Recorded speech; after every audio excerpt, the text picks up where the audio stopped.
Hello, my name is Tyler Salempa. I am a student with Lorraine County Community College. Some of you, or all of you, probably have seen me around with Dee Dee.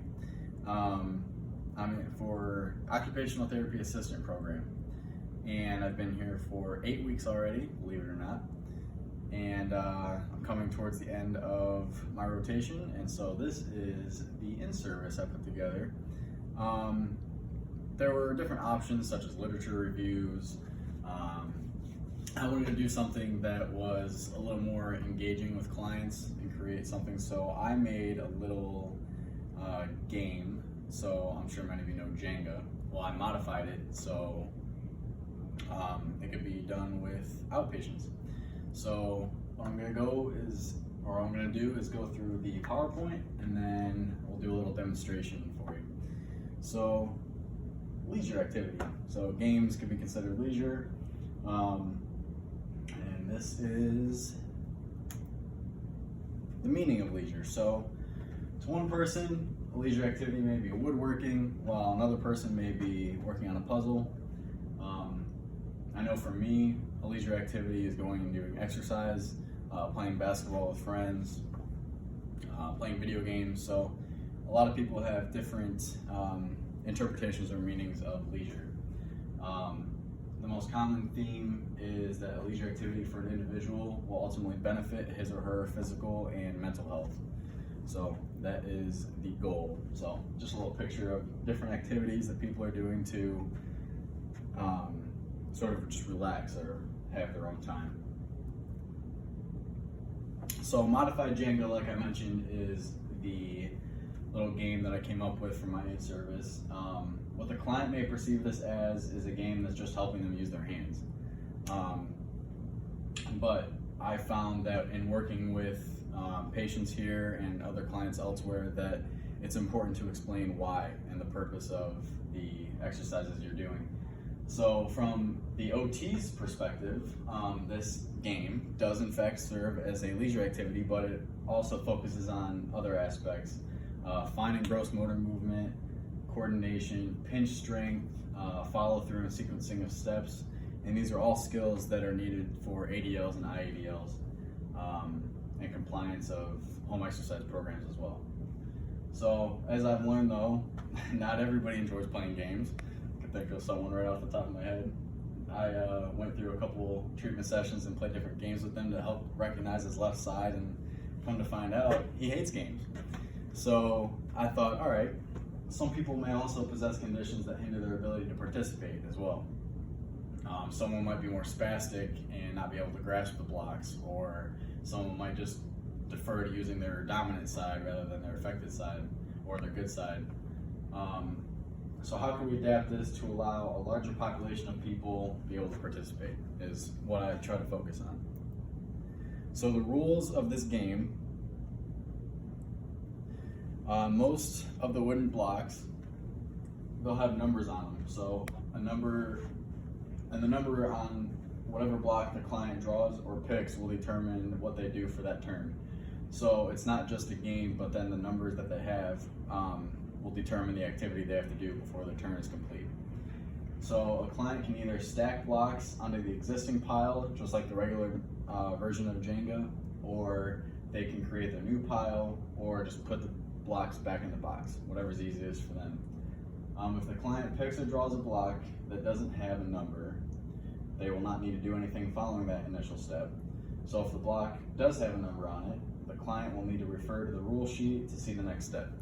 So out of 48 blocks that are in the game that I have, only 6 of them don't have a number. So those will serve as sort of just like a small break for the client while they're doing it. So we'll run through some of what the numbers mean in the demonstration.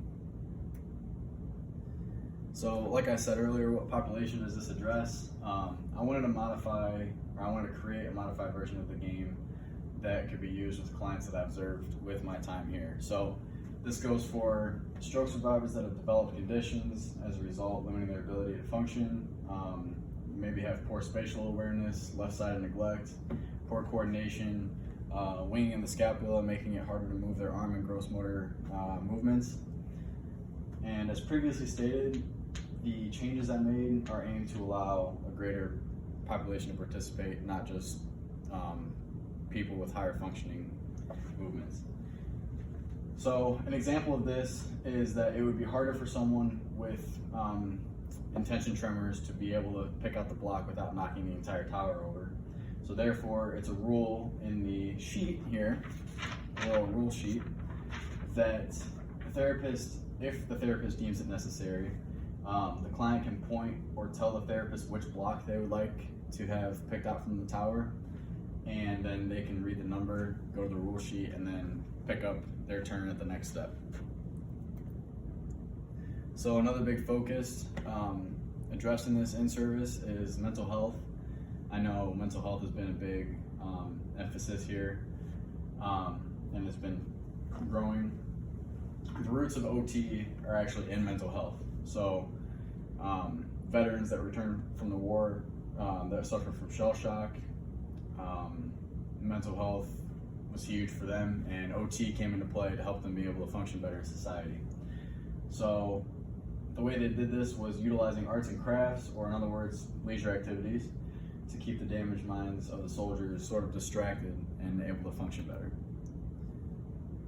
And this was one of the articles, a reference for it.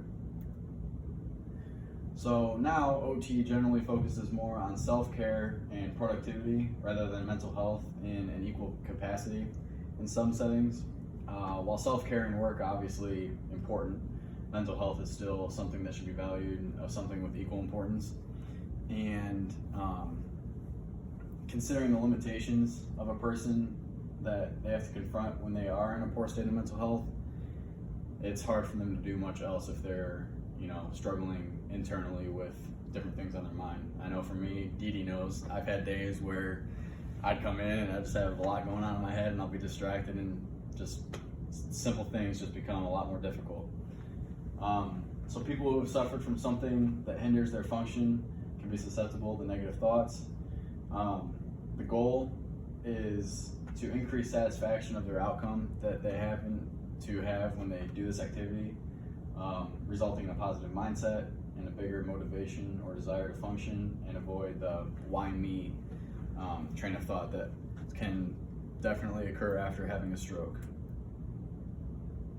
So think about a time in your life when something good happened to you and you just felt, overjoyed or just really happy. I know for me, I love getting new things. Who doesn't? So a couple years ago when I got my new car, I was just happy, and it just leaked into other facets of my life. So I was just overall more positive. So obviously, different scale of things here, but if someone can be accomplishing a task really well, then that might just have a slight difference on how they function at home. And so these are the references that I used, some articles and some different websites that I looked at just to see how different leisure activities can affect people that I've seen here. And then lastly, thank you for welcoming me the last 8 weeks. Everyone's been really friendly, helpful, and people gotten to the point where we can joke around, and just it's a great environment. So Dee, rest of the therapy hospital and staff have been helpful, positive, resourceful. So thank you very much for that.